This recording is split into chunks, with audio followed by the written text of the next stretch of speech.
다 같이 일어나셔서 하나님 말씀 봅니다. 하나님 말씀은 골로새서 2장 6절 7절 말씀입니다. 우리 한 목소리로 함께 봉독하도록 하겠습니다. 6절부터 읽겠습니다. 그러므로 너희가 그리스도 예수를 주로 받았으니 그 안에서 행하되 그 안에 뿌리를 박으며 세움을 받아 교훈을 받은 대로 믿음에 굳게 서서 감사함을 넘치게 하라. 아멘. 우리 성경을 들고 고백하도록 하겠습니다. 주님의 말씀은 내 영혼을 소생시킵니다. 주님의 말씀은 내 삶의 빛입니다. 주님의 말씀은 내 삶을 변화시킵니다. 주님께서 말씀하신 대로 나는 하나님의 사랑받는 자녀입니다. 나는 주의 동료입니다. 나는 주님의 사명자입니다. 오늘도 주님의 말씀에 마음의 문을 엽니다. 말씀하여 주옵소서. 듣고 깨닫고 말씀대로 살겠습니다. 아멘. 앉아주시고요. 감사를 넘치게 해야 합니다 라는 제목으로 하나님 말씀을 나누려고 합니다. 오늘도 많은 은혜 받으시기를 주의 이름으로 축원드리겠습니다. 시인 윤동주의 내 인생에 가을이 오면 이란 시가 있습니다. 가을에 꼭 나누고 싶은 시예요. 시의 시작은 이렇습니다. 내 인생에 가을이 오면 나는 나에게 물어볼 몇 가지가 있습니다.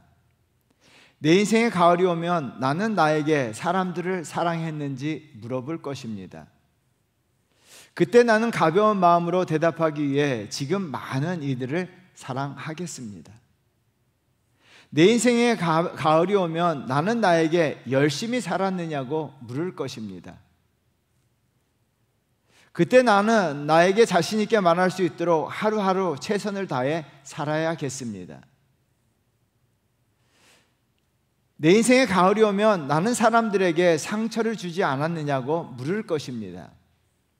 그때 대답하기에 사람들에게 상처를 주는 말과 행동은 하지 말아야겠습니다.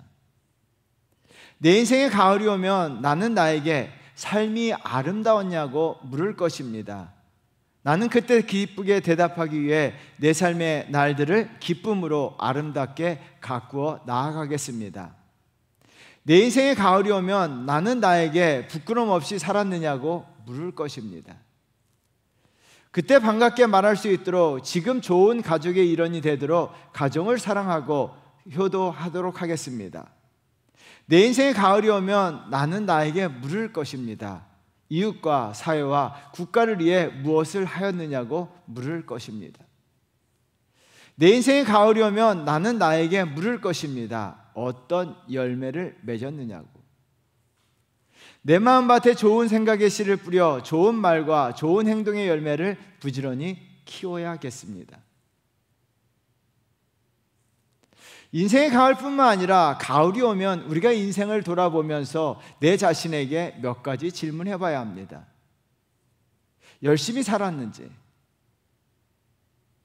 부끄럼 없이 살았는지, 최선을 다했는지. 인생에 대한 질문뿐만 아니라 우리 신앙에 대한 질문도 자신에게 던져야 합니다. 바르게 신앙생활 했는지, 하나님 앞에 참된 예배를 드렸는지, 특별히 추수감사절인 오늘 한 해를 감사하며 살았는지. 여러분, 감사하며 사셨습니까? 사도 바울은 골로새 교회에 보낸 편지를 감사함을 넘치게 하라라고 하였습니다. 우리 7절 말씀 우리 한번 다 같이 읽어보겠습니다. 그 안에 뿌리를 박으며 세움을 받아 교훈을 받은 대로 믿음에 굳게 서서 감사함을 넘치게 하라. 감사함을 넘치게 하라라고 이야기합니다. 영어 성경에 보면 overflowing이라고 이야기합니다. 감사를 오버하라는 이야기예요.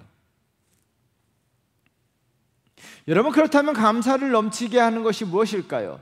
감사의 종류가 많습니다. 여러분 또 한 번쯤 읽어본 글일 거예요. 감사의 종류가 이래서 많습니다.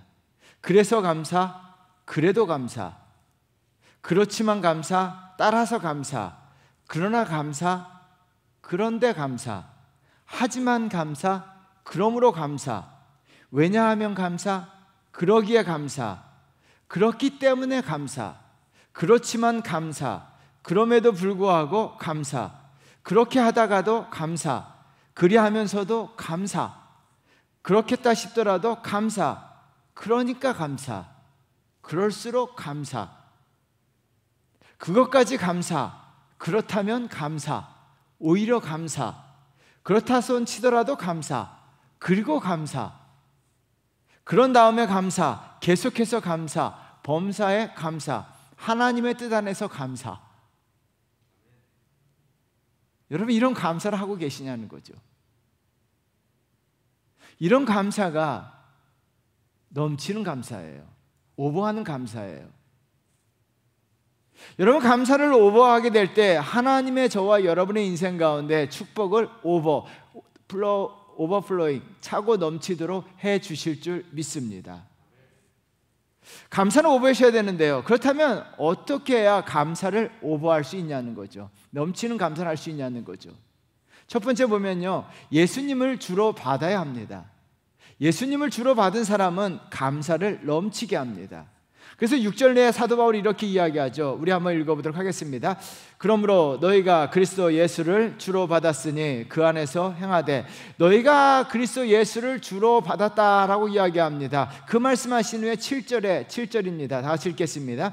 그 안에 뿌리를 박으며 세움을 받아 교훈을 받은 대로 믿음에 굳게 서서 감사함을 넘치게 하라. 그리스도 예수를 주로 받은 사람들은 결과적으로 어떻게 합니까? 감사를 넘치게 한다는 거예요. 사도 바울의 말씀은 우리가 먼저 감사를 넘치게 하기 위해서는 예수 그리스도를 주로 받으셔야 합니다. 여러분에게 질문을 던져봅니다. 여러분, 예수 그리스도를 주로 받으셨습니까? 그리스도 예수를 주로 받는다는 것은 두 가지 의미가 있습니다. 잘 기억하셔야 돼요. 하나는요, 예수님을 주로 믿는다는 표현입니다. 주는 세 가지 의미가 있어요. 여러분, 신약성경에 나와 있는 주 예수 그리스도일 때 주는 세 가지 의미가 있습니다. 구원자, 구약에서 전능하신 하나님, 그리고 주인.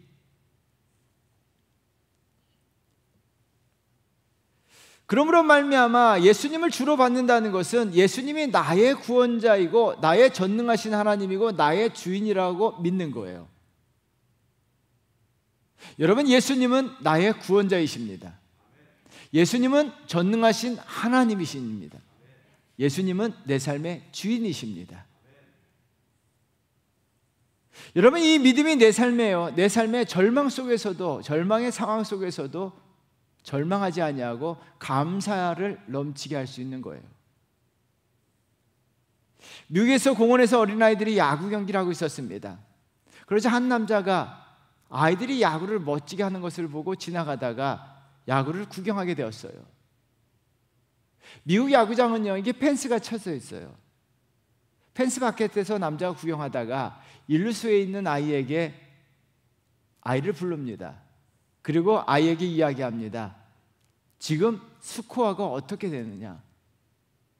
그래서 일루수에 있는 아이가 그 남자를 향해서 우리가 14대 0으로 지고 있어요.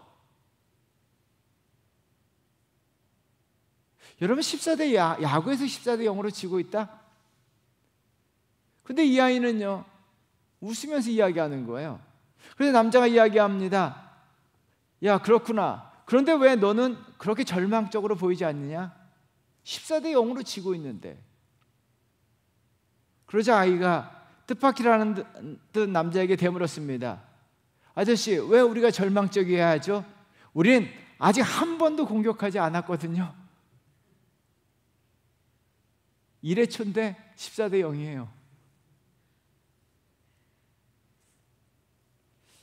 여러분, 아이가 절망하지 않는 이유가 있어요. 왜 절망하지 않습니까? 아직 기회가 있기 때문이에요. 공격할 기회가 남아있는데도 지금 완전히 지고 있어도 절망할 이유가 없다는 것입니다. 절망은요, 더 이상 기회가 없고 소망도 없고 끝이라는 생각 때문에 절망하게 되는 거예요. 이 시대 철학자 알랭드 보통이요, 현 시대의 사람들이 심리적 운명론에 빠진다라고 이야기합니다.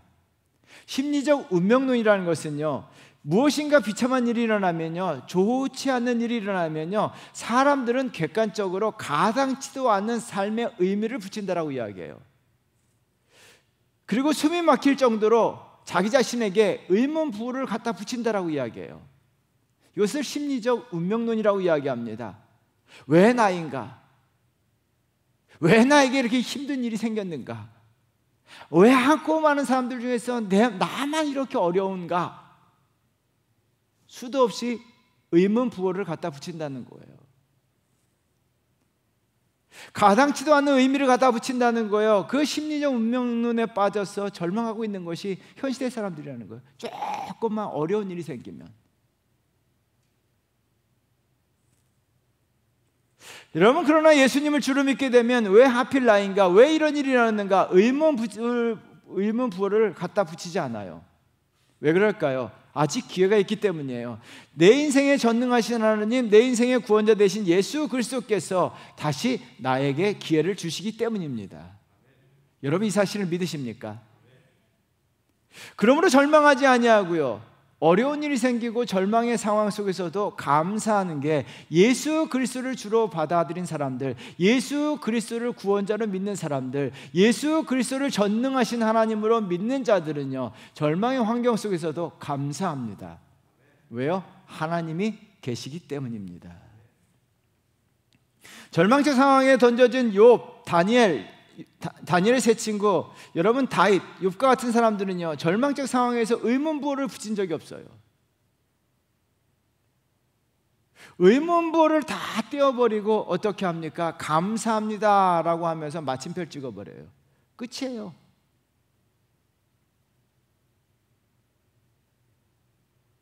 여러분, 설명하지 않아도 욥이 얼마나 절망적 환경에 떨어졌습니까? 다윗도 마찬가지고, 다니엘의 세 친구도 마찬가지고, 욥도 마찬가지고, 요셉도 마찬가지고, 아브라함도 마찬가지예요. 그러나 그들은요, 자신의 인생의 의문부호, 가당치 않는 의미를 다 떨쳐버리고 하나님 앞에 감사합니다라고 하면서 마침표를 찍어버렸어요. 요셉의 고백을 한번 볼까요? 창세기 45장 7절입니다. 우리 한번 다 같이 읽겠습니다. 하나님이 큰 구원으로 당신들의 생명을 보존하고 당신들의 후손을 세상에 두시려고 나를 당신들보다 먼저 보내셨나니. 여러분, 큰 구원이라고 이야기합니다. 요셉은요, 하나님이 구원자이심을 믿었습니다. 하나님의 전능하심을 믿었습니다. 구원해 주실 것을 믿음으로 말미암아 절망적 환경 속에서도 오히려 감사했습니다. 여러분, 사무엘상 10장 19절 말씀도 우리 한번 크게 읽어보도록 하겠습니다. 너희는 너희를 모든 재난과 고통 중에서 친히 구원하여 내신 너희 하나님을 오늘 버리고 이르기를 우리 위에 왕을 세우라 하는도다. 사무엘이 고백하고 있죠. 모든 재난과 고통 중에서 너희를 구원하신 하나님께서 재난과 고통 가운데서 하나님의 백성들을 구원하신다는 믿음을 갖고 있었습니다. 사무엘 선지자는요, 여호와는 나의 구원자이심을 믿고 있었습니다. 그러므로 말미암아 재난의 환경 속에서도, 고통의 환경 속에서도 절망하지 아니하고 오히려 감사했습니다. 저와 여러분들이 하나님을 구원자로 믿는다면 우리를 구원해 주실 줄 믿습니다. 전능하신 하나님의 능력이 내 절망의 환경 속에서 나타날 줄 믿습니다. 그러므로 말미암아 하나님을, 예수 그리스도를 주로 받아들인 모든 성도들은 어떻게 합니까? 어떤 상황 속에서도 감사를 넘치게 합니다. 왜요? 예수 그리스도께서 구원자가 되시고 예수 그리스도께서 전능하신 하나님이 되셔서 내 삶에 역사하시기 때문이에요. 예수 그리스도를 주로 받아들이시는 저와 여러분 되시기를 주의 이름으로 축원드리겠습니다. 다른 하나는요, 주님을 받는다는 의미는요, 나를 온전히 주님께 맡긴다는 의미예요.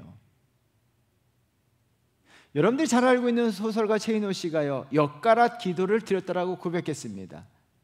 그 기도 내용을요, 책에 기록해 놨는데요, 그분의 기도 내용입니다. 주님, 이 몸은 목판 속에 있는 엿가락입니다. 그러하오니 저를 가위로 자르시든 여치기를 하시든 엿장수이신 주님의 뜻대로 하십시오. 주님께 완전히 저를 맡기겠사오니 제가 그렇게 되도록 은총 내려 주소서.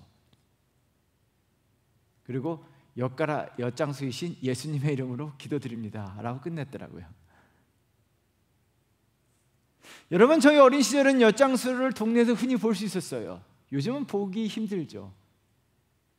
엿도 정찰가죠. 저희 어릴 때는 엿장수가 마음대로 엿을 주었습니다. 엿장수 마음이에요.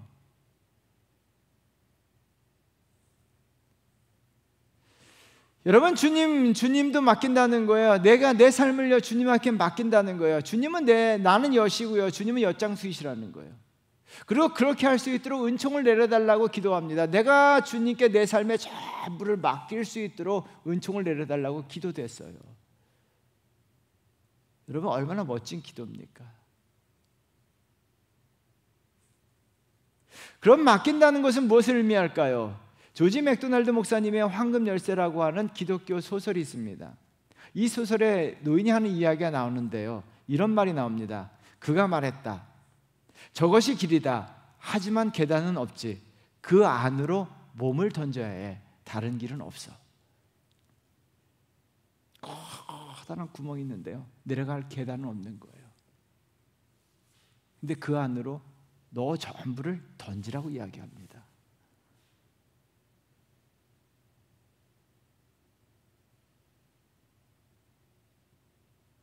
그 길이 예수님이에요. 깊은 어둡고 긴 구멍이지만 그냥 믿고 자기 자신을 던지라는 거예요.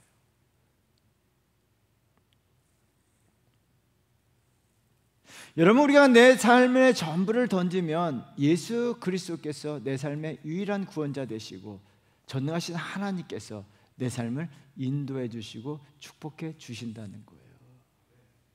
여러분, 이 사실을 믿으십니까?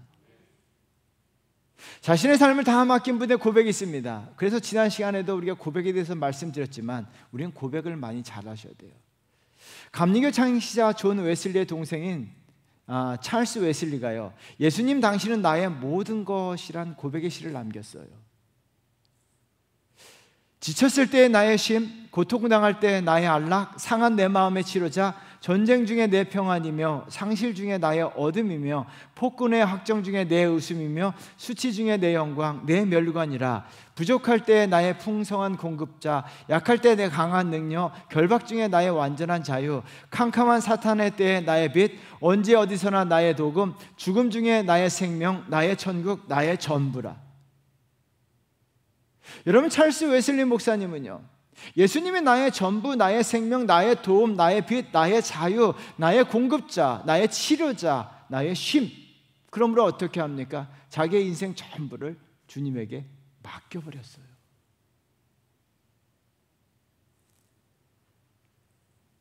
여러분, 그러자 어떤 일이 벌어졌습니까? 지쳤을 때 주님께서 그의 쉼이 되셨고, 부족할 때 주님께서 그의 공급자가 되셨고, 그의 생명이 되어주셨고 치료자가 되어주신 줄 믿습니다. 여러분, 주님을 자신의 삶을 맡겼기 때문에 그러므로 말미암아 주님께서 그의 인생의 인도자가 되어주시고 그의 인생의 빛이 되어주시고 그의 인생의 공급자가 되어주시고 치료자가 되어주셨어요. 그러므로 말미암아 지쳤을 때도 감사하고 부족할 때도 감사하고 힘들 때도 감사하고 고통 중에도 감사할 수가 있었던 거예요. 왜요?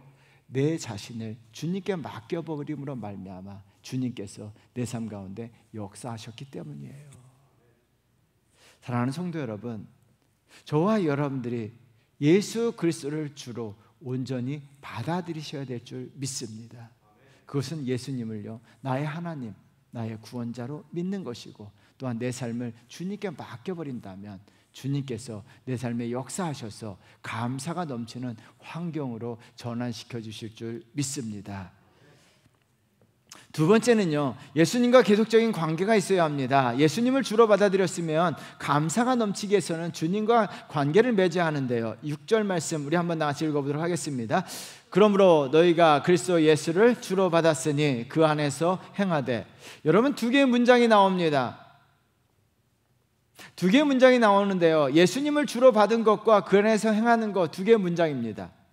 예수님을 주로 받는 것에서 끝나는 사람들이 있고요, 예수님을 주로 받는 것과 그 안에서 행하는 것, 이 두 개의 문장이 내 삶 가운데 같이 나타나야 돼요.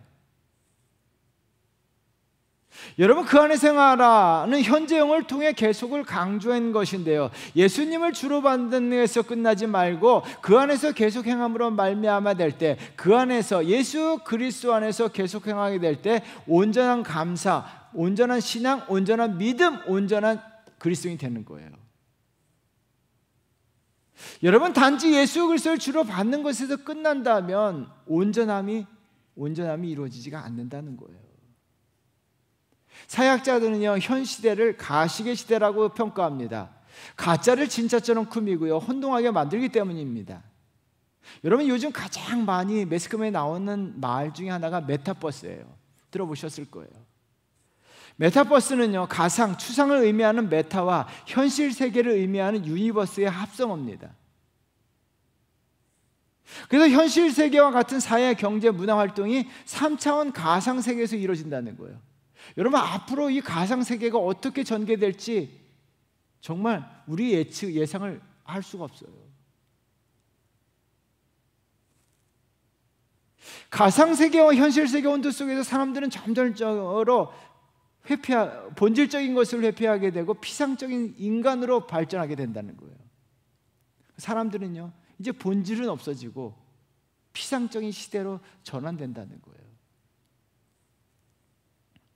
그렇지 않아도 인간 존재는 죄악으로 말미암아 피상적이 될 수밖에 없는데요, 피상적으로 가식적으로 만들어가고 있어요. 인간을요, 점점 문화가 발달할수록, 과학이 발달할수록 인간들을요, 피상적인 존재, 가식적인 존재로 만들어가고 있다는 거예요. 여러분, 인간 존재는요, 죄로 인해서 가식적이고 피상적일 수밖에 없어요. 여러분, 왜 프랑스 혁명이 일어났을까요? 단적인 예죠. 프랑스 혁명 당시 어느 부르주아가요, 우아하게 옷을 차려입고요, 사람들에게 이야기합니다. 인정을 가져라. 동물들을 불쌍히 여겨야 한다. 그리고요, 자기 어린 아들이 먹기 싫어하는 빵을요, 탁 잡아가지고 우아하게 백조들에게 탁 던져줘요.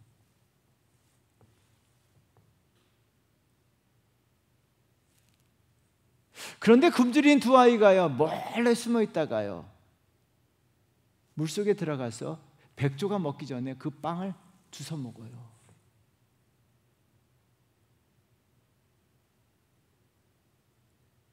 이 여성 주위에는요, 배고픈 아이들이 널려 있는데 이 여인은요, 인정을 가져야 한다, 동물들을 불쌍히 여겨야 한다 하면서 그들의 동물들에게는 빵을 주면서 굶주린 아이들에게는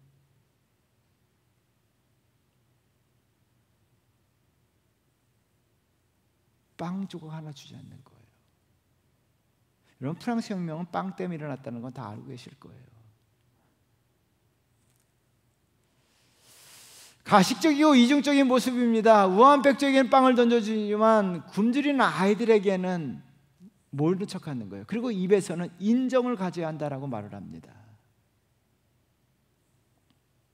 이런 현상은요, 이런 가식적인 현상은요, 예수님 당시에 피상적이고 가식적인 신앙으로도 나타납니다. 마가복음 7장 7절 말씀 우리 한번 같이 읽어보도록 하겠습니다. 사람의 계명으로 고언을 삼아 가르치니 나를 헛되이 경배하는도다 하였느니라. 헛되다라는 말은 피상적으로, 형식적으로, 겉으로 경배하는 것입니다. 왜 이런 현상이 나타날까요? 간단합니다. 여호와 하나님을 나의 주로 받아들였습니다. 여러분, 바리새인들도 여호와가 나의 하나님이다라고 고백했습니다. 여호와가 나의 전능자라고 고백했습니다. 여호와가 나의 하나님이라고 고백했던 사람들도 바리새인들이에요. 그런데 어떻게 합니까? 그들은 그 안에서 행함이 없었습니다.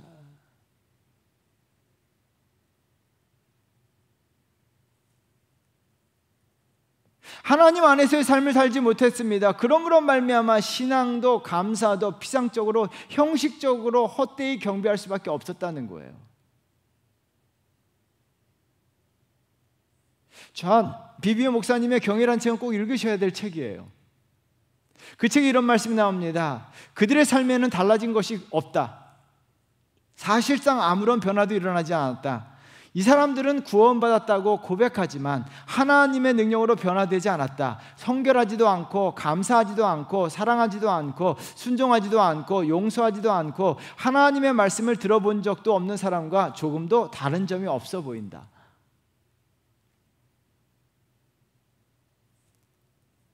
여러분, 구원받았다라고 이야기하지만, 예수를 구주로 고백했다라고 이야기하지만, 예수를 주로 받아들였다라고 이야기하지만, 예수 그리스도 안에서 행함이 없음으로 말미암아, 삶이 없음으로 말미암아 아무런 변화가 없었다는 거예요.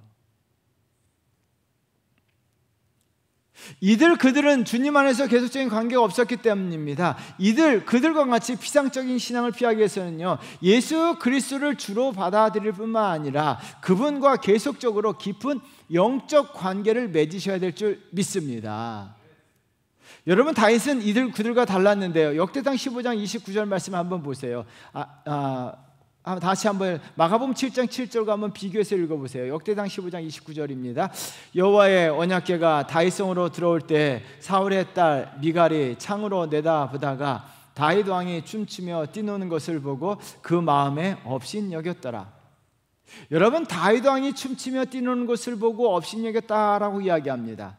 근데 성경을 보다가요, 문득 발견했습니다. 이전까지는 다윗이라고 이야기했어요. 근데 여러분, 29절에 오면서 다윗 왕이라고 표현합니다. 왕이라고 하는 사회적 신분, 다윗의 존재가 어떠한 사람인가를 그대로 보여주고 있습니다. 왕이라는 거예요. 절대 권력을 가지고 있는 존재예요. 인간 세계에서는 가장 위에 있는 자예요.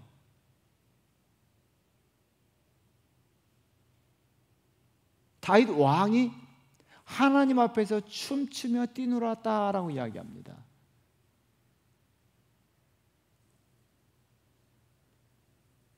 여러분, 다윗은요, 그들과 달랐다는 거예요. 이들과 달랐다는 거예요. 왜요? 그는 하나님 앞에서 피상적이고 형식적인 예배를 거부했습니다. 하나님 앞에 온 마음으로 정성을 다했습니다. 왜 그랬을까요? 다윗은요, 하나님을 구원자로 받아들였을 뿐만 아니라 다윗은 하나님 안에서 행했기 때문에 그의 인생은, 그의 신앙은, 그의 삶은 하나님 앞에서 진실적이고 본질적이었다는 거예요. 여러분, 시편에 감사시가 참 많이 나와요. 저자가 누구일까요? 다윗입니다. 감사도 피상적으로 하나님 감사합니다, 아니에요. 마음에서 우러나오는 진실된 감사를 드렸다는 거죠. 그렇다면 우리가 주님과 계속적인 영적인 관계를 맺기 위해서는 어떻게 될까요? 7절 아주 중요합니다. 우리 한번 나같이 읽어보도록 하겠습니다. 그 안에 뿌리를 박으며 세움을 받아 교훈을 받은 대로 믿음에 굳게 서서 감사함을 넘치게 하나. 그 안에 뿌리를 받으며 세움을 받고 믿음에 굳게 서서라고 이야기합니다. 여러분, 나무의 이미지입니다. 큰 나무를 한번 생각해 보세요. 땅에 뿌리를 받고 세움을 받고 굳게 서 있어야 됩니다. 주님 안에 뿌리를 박으며 주님으로 말미암아 세움을 받으며 믿음으로 굳게 서라는 거예요. 이것은 한마디로 정리한다면 주님을 찾으라는 의미예요. 주님을 찾으라는 거예요. 오직 예수님이라는 거예요. 우리가 즐겨 부르는 찬양이 있어요. 오늘 예배 시간에 불렀는데 은혜 아니면 살아갈 수가 없네. 여러분, 부제목이 오직 예수뿐이네. 은혜 아니면 살아갈 수가 없네. 호흡마저도 다 주의 것이니 세상 평안과 이로 내게 없어도 오직 예수뿐이네. 여러분, 이 찬양의 가사를 잘 생각해 보십시오. 세상 평안, 세상 이로를 찾는 것이 아니라 어떤 환경 속에서도 큰 고난, 작은 고난이 찾아와도 예수님을 찾는 거예요. 예수님을 찾는 자들이 예수님 안에서 뿌리를 박으며 세우며 예수님 안에서 굳게 서 있는 자들이에요. 그러므로 말미암아 예수 그리스도를 찾는 자들, 어떤 속에서도 어떤 환경 속에서 예수를 찾는 자들, 날마다 예수 그리스도를 찾는 자들이 예수 안에 뿌리를 내린 자들이에요. 그리고 이런 분들은 예수님과 계속적으로 영적인 교제를 하는 거예요. 사랑하는 성도 여러분, 그래서 우리는요, 날마다 예수 그리스도를 찾아야 될 줄 믿습니다. 오직 예수뿐이에요. 오직 예수뿐인 줄 믿습니다. 우리가 은혜 아니면 살아갈 수가 없네. 오직 예수뿐이네. 작은 고난, 큰 고난, 어떤 상황 속에서도 예수만 찾는 거예요. 예수만 찾는 것이, 예수 그리스도를 찾는 것이 우리가 예수 그리스도와 깊은 영적 교제를 하는 거예요. 깊은 영적 공개, 예수 안에서 살게 되고, 그러므로 말미암아 우리는 피상적인 신앙, 피상적인 감사가 아니라 하나님 앞에 참된 감사, 또한 차고 넘치는 감사를 하는 성도가 될 줄 믿습니다. 이와 같은 감사가 넘치는 성도 되시기를 주의 이름으로 축원드리겠습니다. 여러분, 다시 한번 질문을 던지겠습니까? 이 가을에 감사하고 계십니까? 아니, 감사를 넘어서 감사를 넘치게 하고 계십니까? 한번 감사를 넘치게 해보세요. 그러면 여러분의 삶에 하나님의 축복이 넘칠 줄 믿습니다. 하나님은 감사한 대로 축복해 주세요. 감사가 넘치기 위해서는요, 억지로 되는 거 아니에요. 감사는 억지로 안 돼요. 시켜서 되는 게 아니에요. 예수 그리스도를 주로 받아들인 성도들, 예수 그리스도가 나의 구원자, 나의 하나님, 나의 주인이라고 고백한 성도들, 그러면 어떤 상황 속에서도 예수 그리스도께서 구원해 주실 것을 믿기 때문에 어떤 환경 속에서도 감사를 넘치게 하는 거예요. 또한 예수 그리스도를 주로 받아들일 뿐만 아니라 주님과 계속적인 영적인 교제, 관계하는 것, 주님을 찾는 자들, 그러면 감사가 입에서 흘러 넘칩니다. 사랑하는 성도 여러분, 추수감사절은 오늘 감사하시고 여러분 인생의 감사가 차고 넘침으로 말미암아 하나님의 은혜와 축복도 차고 흘러 넘치기를 주의 이름으로 축원드리겠습니다. 기도하겠습니다. 이 시간 우리가 말씀을 묵상하면서 하나님 앞에 기도합니다. 하나님,